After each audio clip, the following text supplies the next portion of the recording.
अस्सलामुअलैकुम नाजरीन, वॉल्यूम 161 के पार्ट 5 में खुशामदीद। एपिसोड की शुरुआत में सिपाही मेहमद और तुगाई को लेकर उस्मान साहब के पास आते हैं। मेहमद कहता है, जो कहना है कहें उस्मान साहब, क्या आपने अपने पैरों के नीचे कुचलने के लिए हमें बुलाया है? तो तुगाई कहता है, मेहमद साहब पहले उस्मान साहब की बात तो सुन लें। उस्मान साहब कहते हैं, मेहमद अपने बाबा की पैरवी ना करो, जब तुम पीछे रहोगे तब भी तुम्हारे सरदार तुम्हारे साथ खड़े होंगे। ये सुनकर तुगाई कहता है, आपने हमें यकीनन सिर्फ इसलिए तलब नहीं किया होगा उस्मान साहब, आपकी यकीनन कोई दूसरी मुराद होगी। जवाबन उस्मान साहब कहते हैं, मैं तुम दोनों को हकीकत से आगाह करूंगा। मेहमद पूछता है, कौन सी हकीकत? तो उस्मान साहब कहते हैं, वो हकीकत जिसे दुश्मन ने छुपाने की कोशिश की। तो गाय पूछता है, क्या आप हमें भी दुश्मन नहीं समझते उस्मान साहब? जवाबन उस्मान साहब कहते हैं, अगर मैं तुम्हें दुश्मन समझता तो तुम इस वक्त यहाँ खड़े नहीं होते। चलो तैयार हो जाओ, हम फजर के वक्त रवाना होंगे। ये सुनते साथ ही वो सब चले जाते हैं। उधर हम देखते हैं कि होलोफेरा अल्जन और सिपाहियों के साथ एक मुकाम पर पहुंचती है। वो सब रुक जाते हैं और होलोफेरा अल्जन से कहती है, हम आखिरकार बोरसा के करीब पहुंच गए हैं, मैं यहाँ से अकेले सफर जारी रखूंगी। तो अल्जन कहती है, काश हम थोड़ा और आपके साथ चल पाते। जवाबन होलोफेरा कहती है,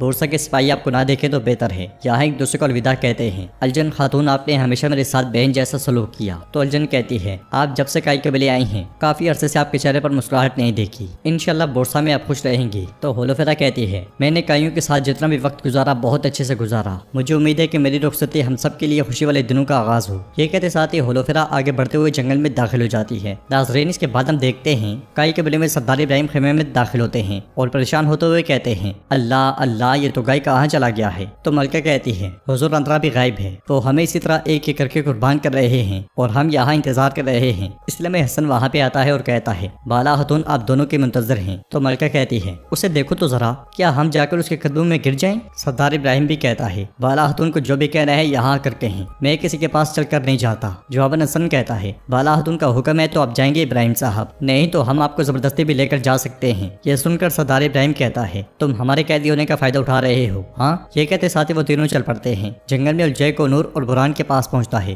कोनूर पूछता है, तुम कहाँ रह गए थे उलझाई? तो उलझाई कहता है, मैंने बहुत दिनों से इतना मजा नहीं किया था। काई का अजीम सरदार गुंदोज, वो जिस सरजमीन को अपना कहता था, मैंने उसे उसी में दफन कर दिया है। वो मर गया, खत्म हो गया, मिट गया। ये सुनकर बुरान और कोनूर को बहुत गुस्सा आता है। उलझाई के देखने पर कोनूर कहता है, तुम्हारे हाथों को कोई तकलीफ ना पहुंचे। अच्छा, तो उस्मान का क्या होगा? क्या वो हमारा ताकुब नहीं करेगा? जवाबन उलझाई कहता है, यकीनन करेगा, लेकिन उस्मान अब एक जख्मी भेड़िया है, अब हम अकेले नहीं हैं। कुस्तांतीन पालियोरोगोस अब हमारे साथ है, वो जल्दी इस सरजमीन पर होगा, मैंने उसे खबर भेज दी है। बुरान पूछता है, ये कुस्तांतीन कौन है? तो उलझाई कहता है, बाज़ंतीन का अजीम कमांडर, जिसको लोग खौफ कहते हैं। उसने बल्कान से लेकर मगरबी सरहदों तक कत्लेआम किया, वो सिर्फ शहंशाह के साथ वफादार है। उस्मान साहब मेहमद, तुगाई और सिपाहियों के साथ झाड़ियों में छुपे ये सारी बातें सुन रहे होते हैं। उलझाई मजीद कहता है, अब वो इस सरजमीन पे आ रहा है, उस्मान जंग चाहता है, हम भी वही करेंगे, हम इस सरजमीन पर जंग लाएंगे, लेकिन पहले मैं उस्मानी खानदान को एक एक करके कत्ल करूंगा। कोनूर पूछता है, हम ये कैसे करेंगे? तो उलझाई कहता है, तुम देखोगे। उलझाई की बातें सुनते हुए उस्मान साहब कहते हैं, कुस्तांतीन पालियोरोगोस, अब हमने देख लिया है कि अपनी तलवारों को किस सिमत में रखना है। मेहमद कहता है, इस बदनस्ल कुत्ते को देखो। जवाबन तुगाई कहता है, हमने अपनी गोद में सांप पाला, इब्राहिम साहब इस कुत्ते का सर काट डालेंगे। ये सुनकर उस्मान साहब कहते हैं, अभी तो रुको, अभी तो कुछ भी नहीं सुना, अब इसके तकब्बुर की बारी आएगी, तुम सब कुछ सुनोगे। काई कबीले में हसन, मलका और इब्राहिम साहब को लेकर बाला हतून के पास आता है। सरदार इब्राहिम बाला हतून से पूछते हैं, हमें यहाँ बुलाने की वजह क्या है बाला हतून? तो बाला हतून कहती हैं, इब्राहिम बे बैठे। मगर मलका कहती है, गोया हमें अपने कदमों से चलकर यहाँ बुलाना काफी नहीं था और आप बैठने की दावत दे रही हो? हाँ, हमारे पास बैठने का वक्त नहीं है, जो कहना है कह दो, हम जब से इस इलाके में आए हैं आप बातें ही कर रहे हैं, लेकिन फजूल बातें।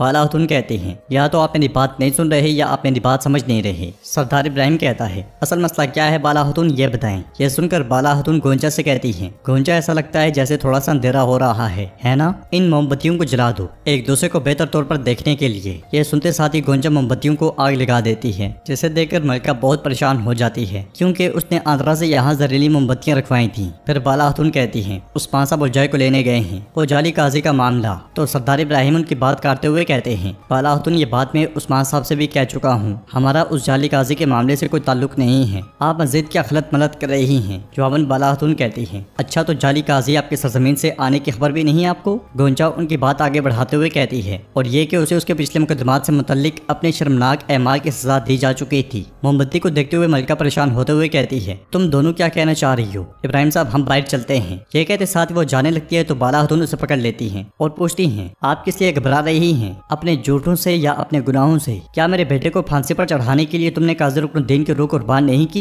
ये सुनते साथ ही सरदार इब्राहिम कहते हैं, खबरदार खबरदार, बाला खातून क्या कह रही हैं? तो बाला खातून कहती हैं, इसके बारे में थोड़ा सोचें इब्राहिम साहब, सोचें। मुकदमे के जल्द अज जल्द खात्मे की, अलाउद्दीन को फांसी की सजा देने की आपके अलावा किसकी चाहत हो सकती है? आपकी और इस अहमद की माँ की। मलका कहती है, ये झूठ बोल रही है, सरासर झूठ बोल रही है। पहले इसने मेरे बेटे की जिंदगी को निशाना बनाया, अब हमारे दरमियान फूट डालने की कोशिश कर रही है। मैं मजीद अब यहाँ नहीं रुकूंगी, चले इब्राहिम बे। ये कहते साथ ही वो जाने लगती है तो बाला खातून कहती है, सिर्फ इतना ही नहीं, मैंने सुना है कि तुम आसपास की जादूगरनियों से मिली हो मलका। तुम उस गुनाह के लिए अपना हाथ कैसे बढ़ा सकती हो जिस पर खुदा ने लानत की हो? मलका कहती है, तुम्हारा झूठ कभी खत्म नहीं हो सकता बाला, अब मजीद नहीं रुकूंगी, हटो मेरे रास्ते से। बाला खातून से पकड़ते हुए कहती है, तुम नहीं रुक रही क्योंकि तुम्हें अपनी जान का खौफ है मलका, डरो नहीं, तुम नहीं मरोगी। गुंजा कहती है, इब्राहिम साहब सिर्फ काजी रुकनुद्दीन ही नहीं, आपकी बीवी ने ये ज़हरालूद मोमबत्तियां हमारे खेमे में रख दी और हमें मारने की कोशिश की। ये कहते साथ ही वो जहरीली मोमबत्ती इब्राहिम सरदार को दिखाती है और मजीद कहती है, ये हमने उस जादूगरनी से मालूम किया जिसके पास ये जाती है। बाला खातून कहती है, डरो नहीं मलका, उसने भी अपनी सजा काट ली। उधर जंगल में उस्मान साहब आगे बढ़ते हुए उलझाई के सिपाहियों को तीर मारकर मौत के घाट उतार देते हैं। ये देखकर उलझाई और उसके साथी तलवारें बेनियाम कर लेते हैं। बुरहान और कनूर भी उलझाई के साथ खड़े हो जाते हैं। महमद, अलाउद्दीन, तुगाई और सिपाही अभी तक झाड़ियों में बैठे होते हैं मजीद सच जानने के लिए। उस्मान साहब उलझाई से कहते हैं, क्या तुमने सोचा कि भेड़िया लूमड़ को नहीं सूंघ पाएगा? अगर तुमने हम में से किसी के लिए जाल बिछाया? तो उलझाई एकदम से कहता है, लेकिन इस तरह चीजें काम करती हैं उस्मान, लूमड़ जाल बिछाता है और तुम उसमें गिरते हो। देखो ये फिर से हो गया। उलझाई अपने सिपाही की तरफ देखता है तो वो एक मखसूस बाजा बजाता है। बाजे की आवाज सुनते साथ ही थियोडोर अपने सिपाहियों के साथ वहां पहुंचता है और उलझाई कहता है, सबसे पहले गुंदूज और उसके बाद तुम,